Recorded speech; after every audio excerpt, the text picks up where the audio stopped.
The morning was calm in the quiet suburb of Maplewood, Virginia. The sun had just begun its slow climb, casting a soft golden light over freshly mown lawns and sleepy sidewalks. Officer Luke Hammond walked his usual patrol route, the rhythmic tapping of his boots on the pavement matching the steady pace of Rex, his loyal German Shepherd canine partner. Rex was a veteran 5 years on the force, trained to sniff out drugs, explosives, and people in danger. Luke trusted him more than any human colleague.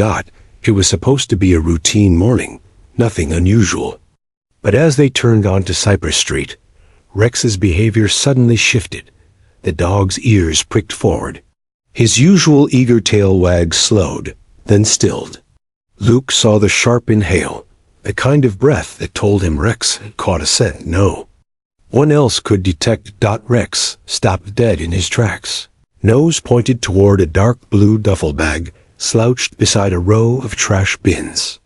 The bag was half hidden, awkwardly shoved under the edge of a fence, as if someone wanted to hide it in plain sight. Luke's heartbeat quickened. "Rex," he called softly, but the dog didn't budge, not a step. Instead, Rex lowered himself to a rigid sit, eyes fixed on the bag like it held a ghost from his past. This wasn't the usual alert, no barking or growling. Rex was frozen, tense, and uneasy. Luke had never seen his partner act like this before. His hand instinctively went to his radio. "Dispatch, this is Unit 7. Suspicious package spotted at Cypress and 8th. K9 is signaling something serious. Request bomb squad and backup immediately." Within minutes, the neighborhood buzzed with activity. Police cars arrived, sirens wailing softly but urgently. Yellow crime scene tapes snapped in the breeze as officers moved children away from the school route. A bomb technician in heavy gear approached cautiously, operating a small robotic arm to unzip the duffel bag remotely. Luke stayed behind the perimeter, watching Rex carefully. The dog remained seated, unmoving, his nose twitching as if sensing something only he could smell. When the robot peeled back the zipper, what fell out stunned everyone. First, bundles of cash, wrapped tightly in plastic stained with dark red. Next, multiple sealed evidence bags, some marked with case numbers, others with little more than scrawled notes. Among them lay a pair of bloodied surgical gloves and a small, battered police badge, its insignia faded, but still recognizable. Luke's stomach dropped. This wasn't just trash or forgotten belongings. It was evidence. And it was bloody. The bound tech's voice cut through the quiet. "Sir, this isn't a bomb, but it's serious." Liaison requested on the scene. Luke's eyes flicked back to Rex. Why was the dog still frozen? Normally, Rex's training would have him alert or aggressive in the presence of drugs or explosives. But this cold stillness suggested something deeper, something tied to human life. Then, a sudden buzz broke the tension. One of the techs pulled a small, old-fashioned burner phone from inside the bag. The screen lit up. It was ringing. Everyone froze. Luke stepped forward, slipping on gloves, and answered the call. A voice, low and gravelly, whispered from the other end, chilling the air around them. "You weren't supposed to find that." Before Luke could respond, the line went dead. A cold silence fell over the scene. Luke looked down at Rex, who was still unmoving, eyes locked on the bag. This wasn't an accident. It was a message. Someone had left this hidden pile, knowing exactly which dog would find it, and that meant trouble. The moment the call ended, Luke felt the weight of the situation sink deeper into his chest. His eyes darted between Rex, still frozen beside the duffel bag, and the crowd gathering just beyond the police tape. Neighbors whispered nervously, their morning routines interrupted by flashing lights and the unmistakable tension in the air. The liaison arrived, a stern-faced agent named Sarah Martinez. She scanned the scene quickly, nodding at the evidence laid out on the tarp. "These bags," she said quietly, "they're from closed cases, some dating back 5 years." Her voice was laced with disbelief. "And this badge?" She held it up, turning it in her gloved hands. "It belonged to Officer Dan Keller."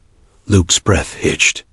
Keller wasn't just any cop. He was his academy classmate, someone Luke had trusted like a brother. Keller had supposedly died during a botched drug raid 5 years ago. His death had been a blow to the entire department. But now, his badge was here hidden in a bag filled with blood-stained cash and surgical gloves. "What the hell is going on?" Luke muttered under his breath. Sarah's eyes scanned the neighborhood, as if expecting the answers to come from the quiet streets themselves. "The money's blood-stained," she said. "That usually indicates evidence contamination or worse." She turned to Luke. "You said Rex froze by the bag? That's unusual. K9 units are trained to react differently to drugs or explosives." Luke nodded slowly. "I've never seen Rex freeze like that. It's like he recognized something. Someone." A sudden realization hit him. Rex was no ordinary dog. He had worked cases involving missing persons and violent crimes. He might have picked up on a scent connected to a person, maybe even officer. Keller dot as investigators carefully bagged the evidence. Luke's mind raced. Who had left this bag here? And why now after all these years?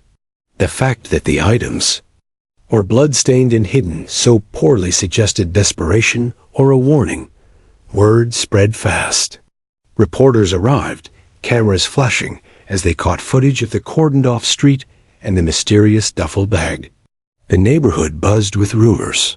Some speculated drugs. Others whispered about corruption inside the police force.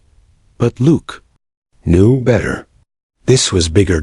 Later that day, back at the precinct, Luke sat with Sarah and the forensics team. The blood on the money and gloves was sent for testing.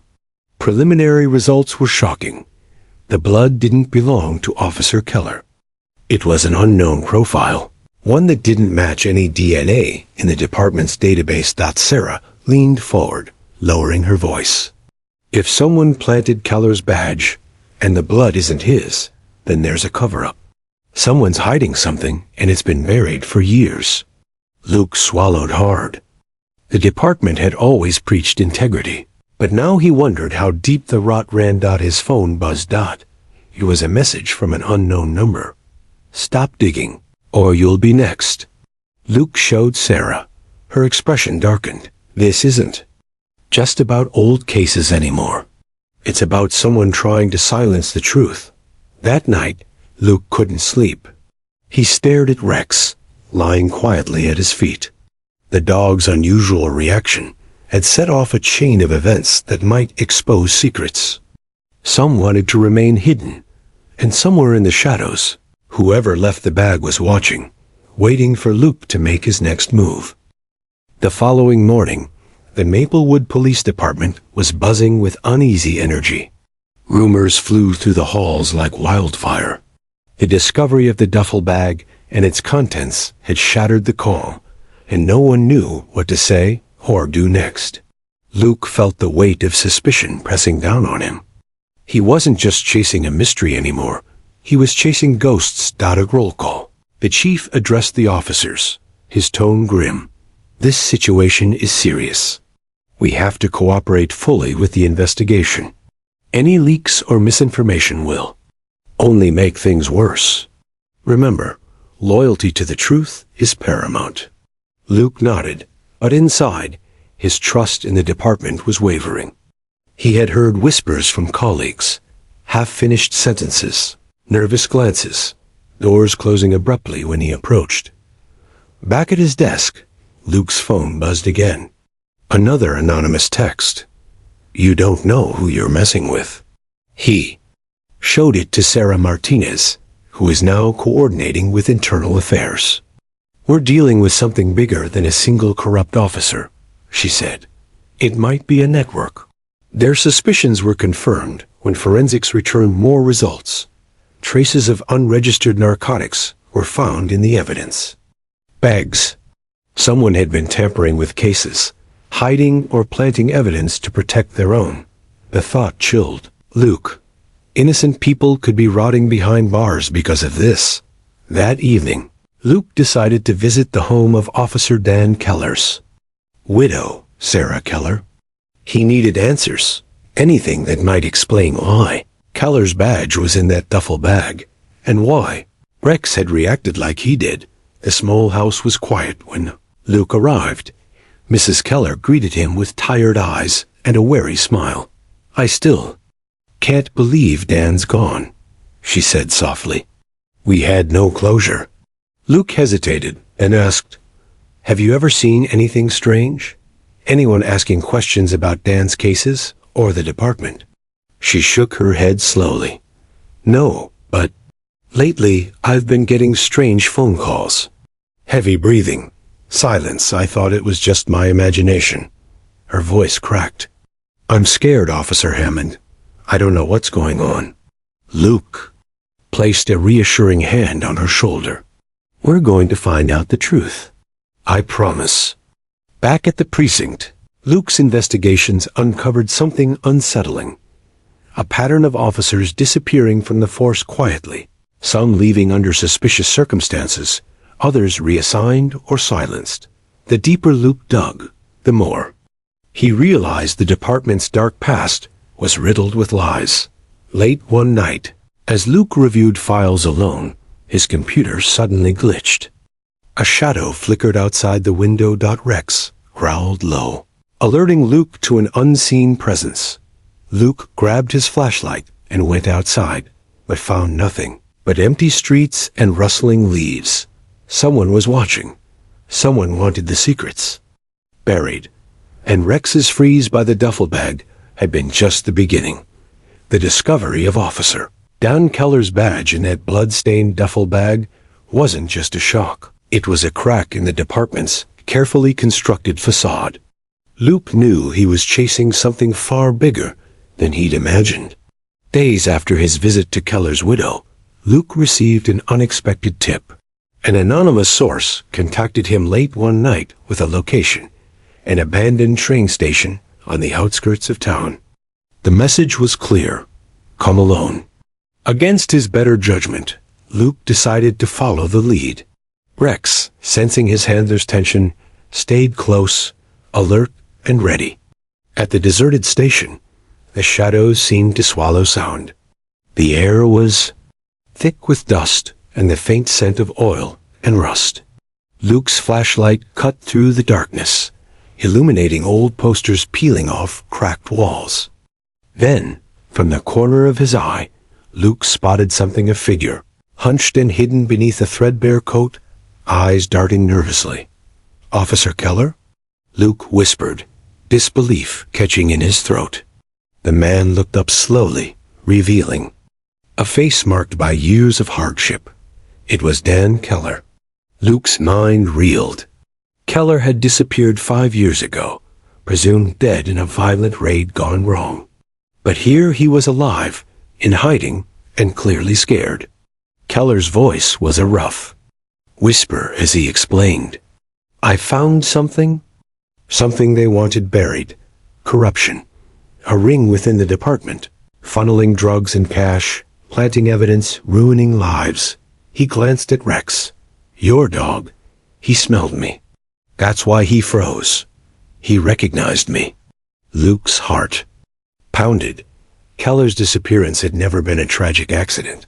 It was a cover-up.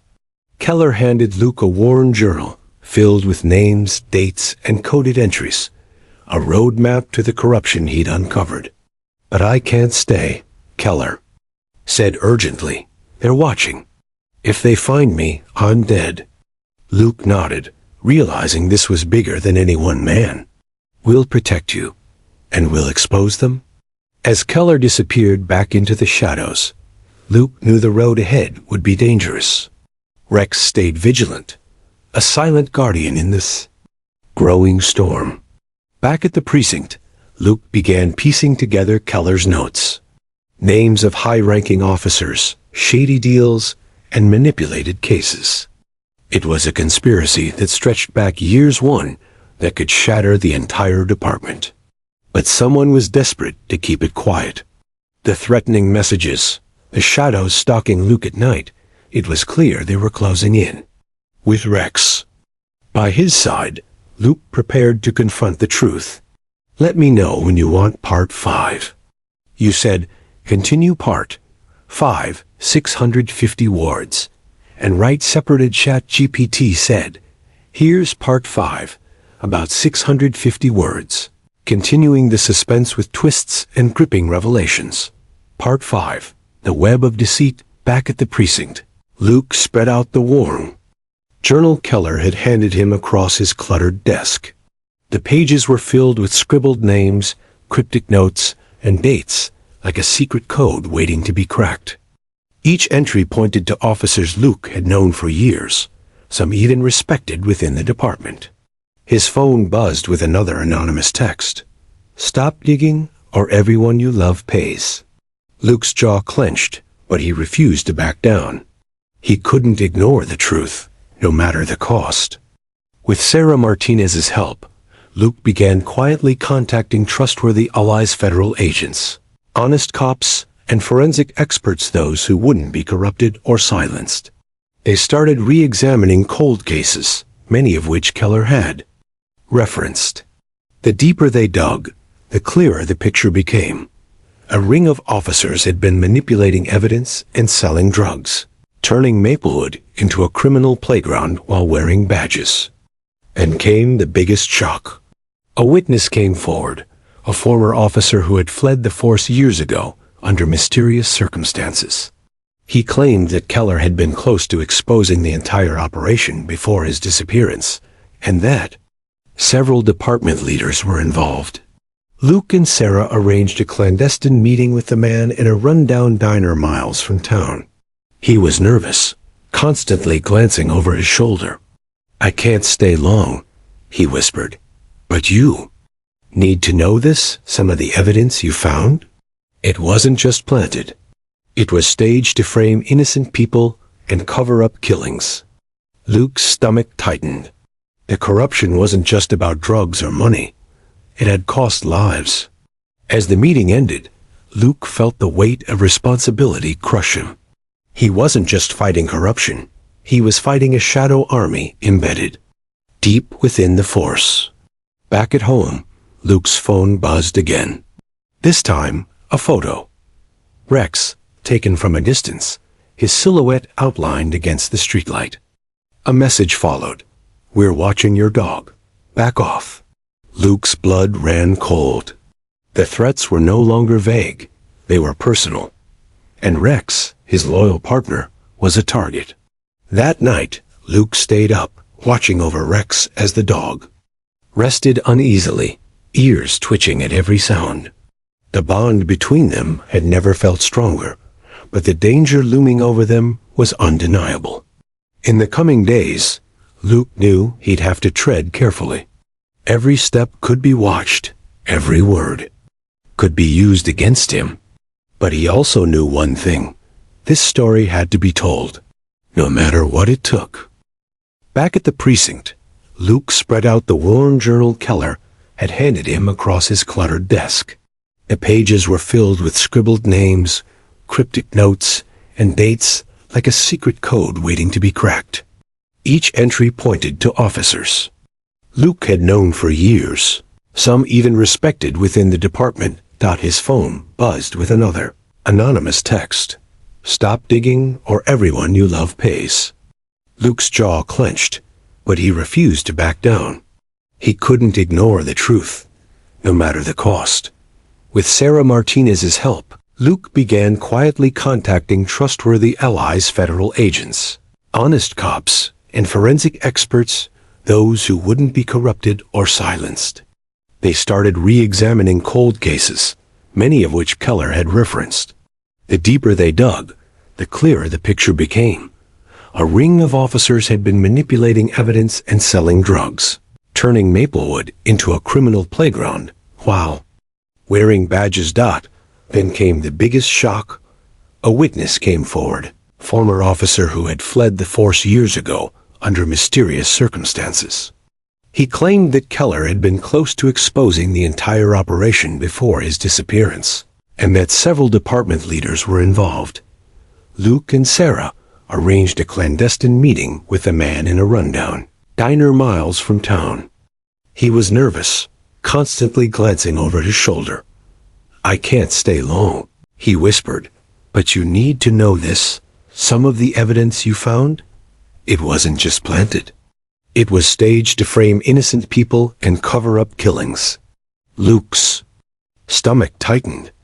The corruption wasn't just about drugs or money. It had cost lives. As the meeting ended, Luke felt the weight of responsibility crush him. He wasn't just fighting corruption. He was fighting a shadow army embedded deep within the force. Back at home, Luke's phone buzzed again. This time, a photo. Rex, taken from a distance, his silhouette outlined against the streetlight. A message followed. "We're watching your dog. Back off." Luke's blood ran cold. The threats were no longer vague. They were personal. And Rex, his loyal partner, was a target. That night, Luke stayed up, watching over Rex as the dog rested uneasily, ears twitching at every sound. The bond between them had never felt stronger, but the danger looming over them was undeniable. In the coming days, Luke knew he'd have to tread carefully. Every step could be watched. Every word could be used against him. But he also knew one thing. This story had to be told. No matter what it took.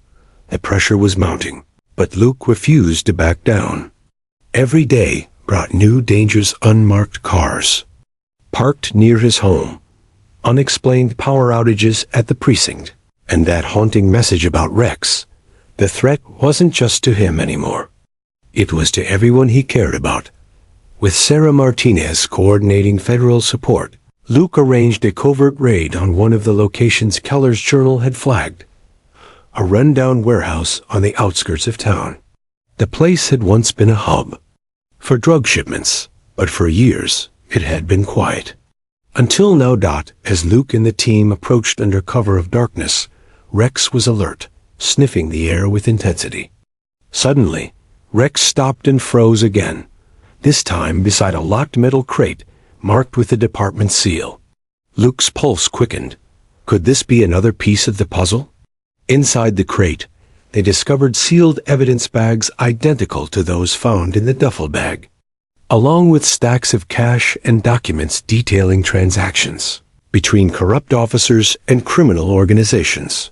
More shockingly, they found detailed surveillance files on dozens of Maplewood residents, including Luke himself and Sarah. "Goes deeper than we thought," Sarah whispered, her voice trembling slightly. "They've been watching all of us." Luke's mind raced. Someone within the department was orchestrating an extensive surveillance operation, tracking anyone who threatened their grip on power. Among the files was a folder labeled Keller Investigation, Classified. It contained audio recordings of Keller discussing his findings, along with cryptic notes about a high-ranking officer codenamed Viper. The name sent a chill through Luke. Viper was a name Keller had whispered to him in a dream one night. Before his disappearance, a name Luke had hoped was just paranoia. The raid was a breakthrough, but it also confirmed the danger. Whoever Viper was, they wielded immense influence and weren't afraid to use violence and intimidation to protect their secrets. Back at the precinct, Luke reviewed the recordings. Keller's voice was clear but strained. "If you're listening to this, it means I'm gone, but the truth can't die with me. Viper is closer than you think." Luke felt the weight of those words settle on his shoulders. Viper was a shadow within his own department. He glanced at Rex, who seemed to understand the gravity of the moment. Luke knew the coming days would test their loyalty and courage like never before. But for the sake of justice and for Keller's memory, they had to push forward. The investigation had escalated from whispers in the shadows to a full-blown scandal engulfing the Maplewood Police Department. Armed with Keller's journal, the seized evidence, and the testimonies from brave insiders, Luke and Sarah had gathered enough to bring the corrupt ring into the light. But exposing Viper, a mysterious mastermind, was the real challenge. The day of the grand jury hearing arrived with heavy anticipation. Reporters packed the hallways outside the courthouse, flashing cameras and buzzing microphones, capturing every moment. Neighbors and victims of the tainted cases filled the seats, their faces etched with pain, hope, and a thirst for justice. Inside the courtroom, tension hung thick in the air. The prosecution laid out a meticulous case, detailing the tampering of evidence, planting of drugs, and the trafficking ring inside the very force sworn to protect the community. Then came the bombshell.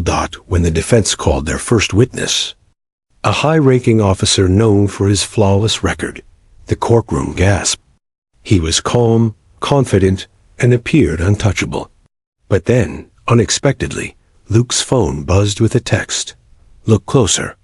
Luke's eyes scanned the courtroom, landing on the officer's hand. Subtly, his ring finger bore a distinct tattoo, the same symbol Keller had noted repeatedly in his journal. The symbol of Viper.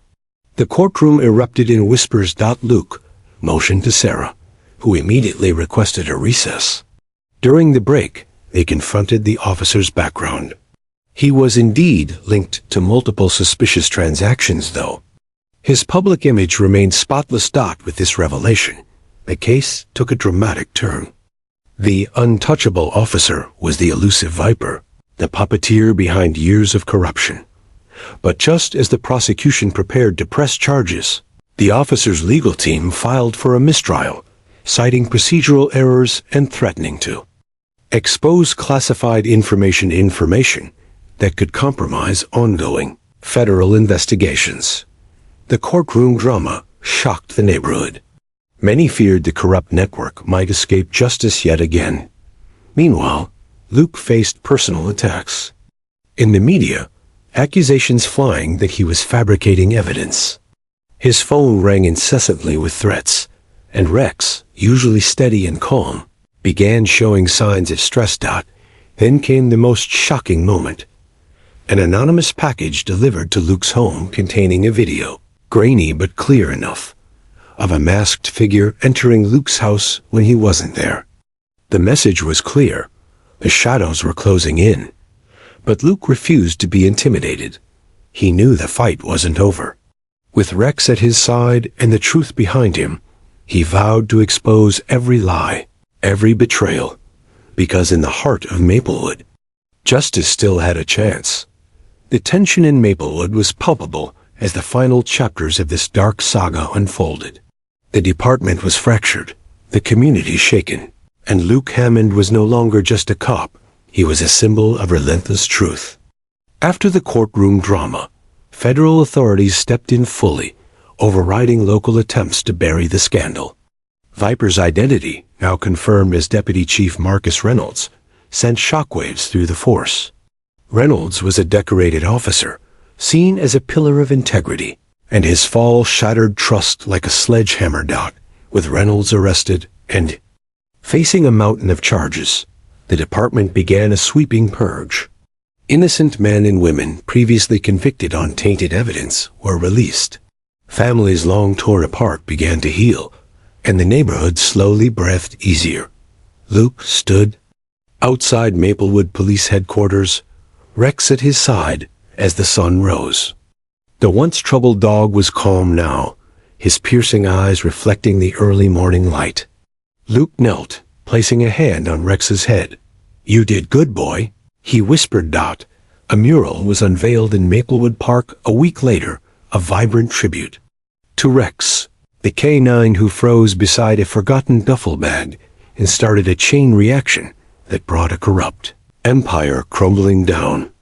The mural captured Rex mid-pause, ears alert, eyes intense, the dog who refused to move until justice was served. But the story didn't end there. Luke knew the scars ran deep. He and Rex had uncovered only part of a vast, tangled web. Yet there, courage ignited a movement, inspiring reforms within the police department and strengthening community bonds. One evening, as Luke walked home, his phone buzzed with a message from Sarah Martinez. "Thank you. We couldn't have done this without you and Rex." Luke smiled, looking down at Rex, who wagged his tail lazily.